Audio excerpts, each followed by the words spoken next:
Alright guys, I'm just gonna say it. I hate all of the New York influencers. I think that they're boring as fuck, and they're all carbon copies of one another. They all wear the same exact bracelet. They all have the same exact hand chain that someone else influenced them to get. So in 2018, I got a BBL. I remember looking at my DMs and like messaging people being like, "How, like, where are you? Where have you been?" I start freaking out. I'm like, oh my God, like, what am I gonna tell my fans? And I'm like, oh, I'm just gonna say that I had sickle cell. So that was a f***ing lie. Wait a damn minute. Wait a damn. Yikes. There has been a lot of conversation lately about influencers. I have noticed a trend with some influencers that is quite concerning as someone who has my own platform and who shares products for my own review. It is so easy to fall into a trap of deception and lies and find out when it's too late, when you've already dropped God knows how much money. I know you guys remember that trend of people, influencers, coming out and basically exposing themselves for things that they wanted to tell before TikTok got banned. There's one more secret I feel I have to share with you. I did not care for The Godfather. There's one more secret I feel I have to share with you. I did not care for The Godfather. One more secret I feel I have to share with you. I did not care for The Godfather. There's one more secret I feel I have to share with you. I did not care for The Godfather. Yeah, not a good look. Hi girls, welcome back to Boss Girlified. It is in fact your girl Tima. I came up with this video idea when I came across this recent situation featuring this influencer by the name of Acquired Style. I kind of like the conversation that's being had about influencers, especially the New York City influencers, and how people are kind of like waking up and realizing that they're kind of all frauds. I was at this brand dinner, and I was sitting across a very famous New York City influencer that you guys all know and love. And before she even asks me my name, she's like, "Why are you here?" And I'm like, "What do you mean?" She's like, "Why are you at this dinner? Like, what do you do?" I was like, "Oh, I'm a photographer." She goes like, "No, like, what do you do? Like, what's your niche? Like, a photographer wouldn't be invited to this dinner." And I was like, okay, yeah, well, yeah, I guess I do content, and I gave her my spiel, and she, like, asked me for my Instagram, still had not asked me for my name, asked me for my Instagram and my TikTok, looked both of them up, looked at my TikTok, and at that point only had, like, I think, like, 70,000 followers, looked me dead in my eyes and was like, "That can't be true, you don't have enough followers for that." This whole situation blew up and it's opened up the floodgates of influencers in general. No tea, no shade, but my favorite New York City influencer do not live in a penthouse.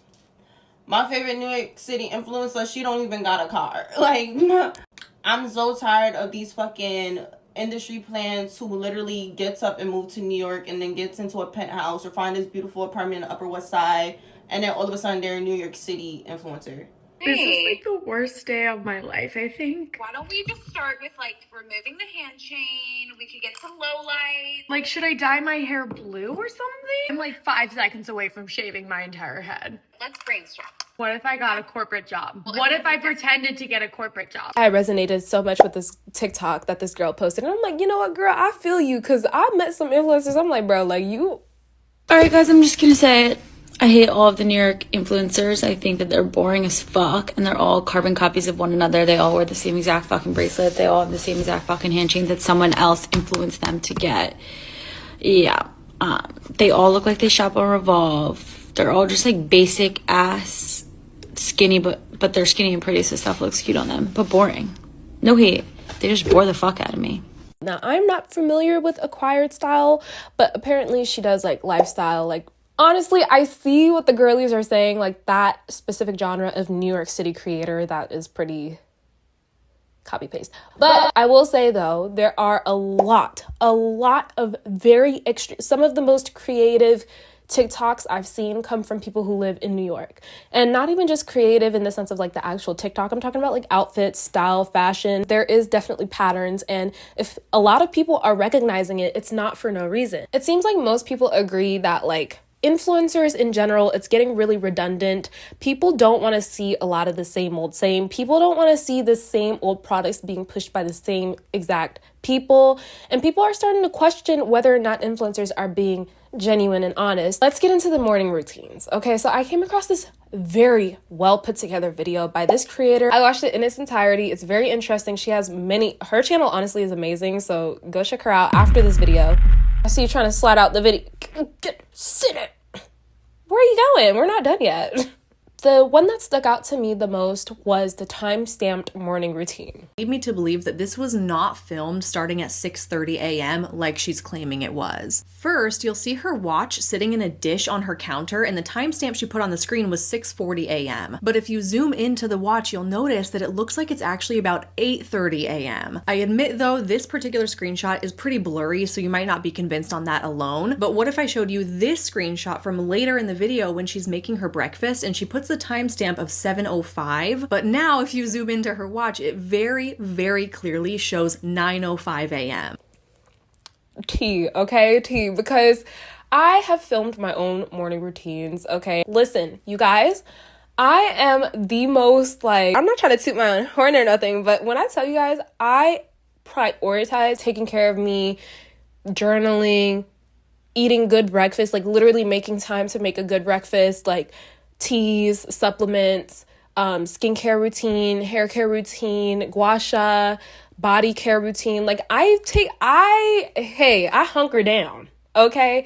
But when I come across some of these time-stamped morning routines, I can't help but to a little bit, you know what I mean? I can't help but to just slightly for a lot of them. It almost confirmed my suspicions when there was actual somewhat evidence, allegedly, okay, that this video in particular, at least, was staged to some degree. I did my own research and I realized that a lot of people do this. For example, there's this mom that wakes up super early. It's specifically this one video that I found. She wakes up at like 3 a.m. I want to say the timestamp was something like 5:20 or something like that. But in the background, if you look closely, you can see the sun is fully risen, like it's bright outside. And I don't know where this creator lives, but let's just say she lives somewhere like LA because that's what it looks like. I'm just assuming here. But even generally, like unless you live somewhere like Alaska or like anywhere like that, you're not going to see daylight at 5:20 a.m. This is not the end of the world, okay? This is not like, oh my God, cancel them.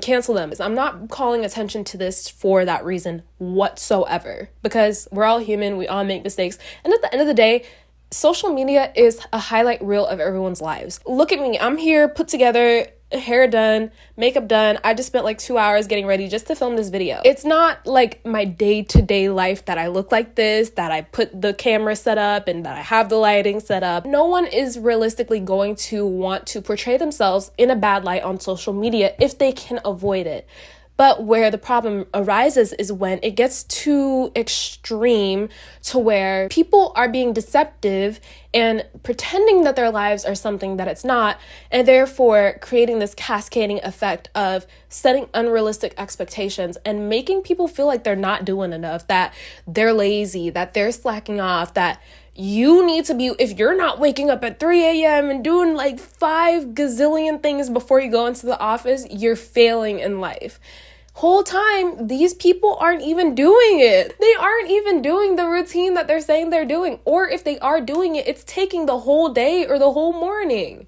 There is no way that these people, for the most part, I'm just being honest, okay, allegedly, are doing these 5 million things before they go into the office. It's just not happening.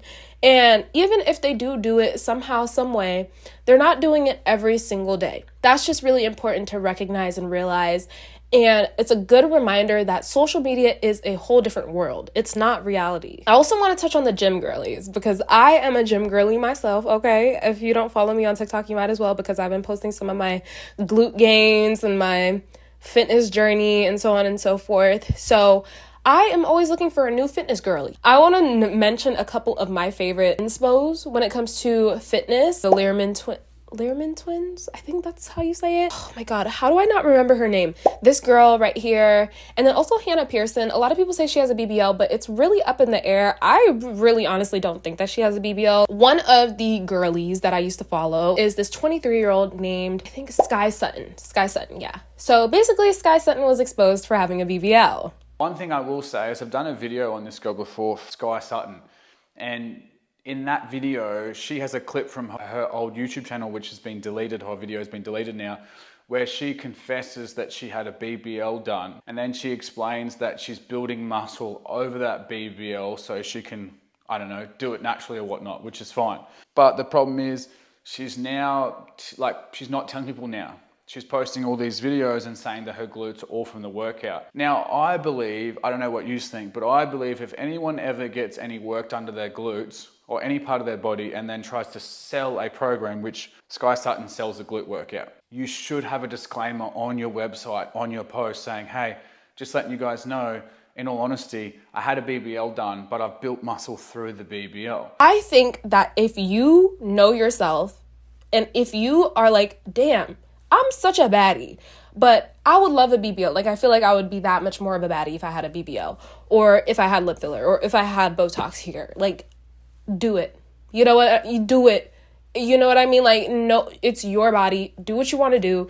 And nobody should judge anybody for doing that either. That is a completely different thing than getting a BBL. And the whole time you're on TikTok making these videos, these gym videos about growing glutes, whole time you didn't grow your glutes, you got them done. Up until recently, I thought the YouTube video and the post were enough, and it's come to my attention that for a lot of you it isn't. During COVID, I made a lot of money very, very quickly and decided to make a very impulsive and uneducated decision to get a BBL. It's the same thing too with people who genetically have a certain body shape or a certain body figure, right? This is why I kind of like have been waiting to make fitness content until I genuinely see what are results for me. Even though I get it a lot. Like, people are always like where whatever video my body is in, someone is in the comments 9 times out of 10 asking for a workout routine. I haven't really given it because honestly, a lot of that is genetic. And I feel like a lot of people, once again, use that as a way to be like, oh, this is how you grow glutes. This is how you snatch your waist. Like, girl, please, babe. You know you were born with that waist, okay? Like, I mean, not born with it, but you know what I mean? Like, that's just how you're shaped. But even more so with a BBL, bro. What blows me even more about this Sky Sutton girl is that this controversy happened a couple months ago, right? And this girl is still posting gym content. So these new people who are coming across her TikTok page, which you can see in the comments of the video, have no idea about the previous freaking controversy unless they go to her page, which honestly, 9 times out of 10, most scrollers are not going to bother to go onto somebody's page to research and look into the person unless they're really interested. They're not going to know about your BBL. They're not going to know that you have a BBL. They're going to be like, oh my God, like, I wish I had a butt like that. My content is mostly towards girlies. I would say like it's teenagers to young adults. I see the comments. I see the comments of like young, like I could tell it's a young person in my comments. I just can't wrap my head around how people will post things like that, knowing that it's going to be some couple of young girls that come across that like, oh my God, I wish I had that body. Then again, it makes me appreciate the creators who actually are upfront and honest about their work done. Furthermore, with gym content, you guys, when I tell you guys, there are so many people who edit their freaking gym videos, there will be comments and most of them don't even realize that they are editing their videos. Like, you will see the wall warping in the background. We live in such a like strange world with social media where women have a lot of pressure. We do have a lot of pressure, especially if your job is to make content that people are captivated by, to make content that grabs people's attention. So that in turn makes people want to do the most extreme version of what they can to get the most reward. My gym videos are doing okay, but what if like I acted like I had even like a smaller waist, you know? Like what if I just pinched it in a little bit more and then voila, the views go up and they're like, okay, I'm gonna keep doing that. It's not to like justify what they're doing. I just see why it would be easy for people to do that. It's just, again, one of those things that you really do have to be careful of and realize that social media isn't real. It's not real. Now let's talk about beauty, okay? Because there is a lot to this as well. A lot of skincare videos and stuff like that, people doing their skincare and stuff like that. A lot of it is lighting. It's really important to not compare yourself to people who have what appears to be good skin. Furthermore, a lot of people actually are damaging their skin barrier, okay? And you will not be able to tell because they are on camera. They have the beauty filter on, they have good lighting. Even if they don't have the beauty filter on, they have good lighting. The jump scare I got when I saw that this is the filter they had, I thought they just had no makeup on. There's a certain trick that influencers can use so that you have no idea they have a filter on. I've literally even seen makeup artists use filters on their after clips so that it looks like they did an amazing job. To me, it's so obvious, but the people in the comments have no idea. Right now, I have no filter on, and now I have a filter on. Most Most people think they always know when there's a filter because of this little yellow thing, but there's a way to remove this. All you have to do is go to this sidebar and click save, and it's going to save it to your camera roll. Once you re-upload the video, this little yellow bar will be gone. I'm not doing this to call anybody out, and no, I will not mention any names. I just thought you should know that there are tricks and ways around these things. Most of the time, if somebody's skin looks too good to be true, it's because it is. You would not be able to tell that their skin barrier is damaged. And furthermore, a damaged skin barrier can look on, it's a huge scale. It could not look like really much unless you're the person and you feel the tightness on your face and so on and so forth. That glow could be a damaged skin barrier and you never freaking know, especially if it's people that use a whole bunch of products on their face and like constantly are introducing new products to their face. I promise you, their skin is probably not in the best condition. There are a few creators who are very upfront and honest about using, for example, tretinoin, being on Accutane, or being on birth control, but not everyone is. And they'll say, oh my God, like this product cleared my skin, this product cleared my skin. Whole time they're taking something to help with that, right? So it's just one of those things, again, where you really do have to be careful about the information that you're consuming and just take everything with a grain of salt. And moral of the story, most importantly, do not compare yourself with people on social media because you don't know them. You don't know what exactly it is that they actually have going on. Even with the beauty secrets, right? There are a couple of people that I've definitely come across that, and again, you're going to use it to your advantage. If you're a beautiful person, you've gotten work done, whatever. Yeah, you know what I mean? Use it to your advantage. You just make beauty secret videos and stuff like that. But where it really gets me is when people, once again, just like the fitness, try to act like the beauty secrets are the reason why they look the way they do, and they don't mention at all that they've had any work done. Especially if your content is about beauty and you have gotten work done, you have to tell your audience that. You don't have to, but it says a lot about you if you don't. There are a couple of creators who have been super honest and upfront about it, which is even more of a kudos to them. I don't remember the creator's name, but if I can find the video, I'm not sure that I can. I'll put it right here. She talks about all the procedures that she got done, and she's gorgeous, and she ate down, like absolutely stunning. But besides the point, right? Be careful about the advice that you take on social media. Not everyone is good peoples, and I've come to realize that I'm doing this for about 2 years now. But of course, not all of the girlies are like that, okay? So a couple of my favorite influencers right now, especially when it comes to beauty specifically, are Gloria, Jamie's Skin. I love Jamie's Skin. Her skincare advice is to die for. Anna Ren, she is stunning, gorgeous, has the best beauty advice. Who else? I can't really think of... There's so many influencers that I follow that I absolutely love and are super, super honest and upfront, at least from what we can see, once again, because social media is social media. Let me know in the comments down below what some of your favorite stand-by influencers are. You gonna stick beside them no matter what. And yeah, guys, let me know what you guys thought about this conversation in the comments down below, because there is a ton of conversation to be had. Anyways, girlies, it has been your girl Tima. Stay conscious and aware, and I will see you on another video soon. Bye, girls.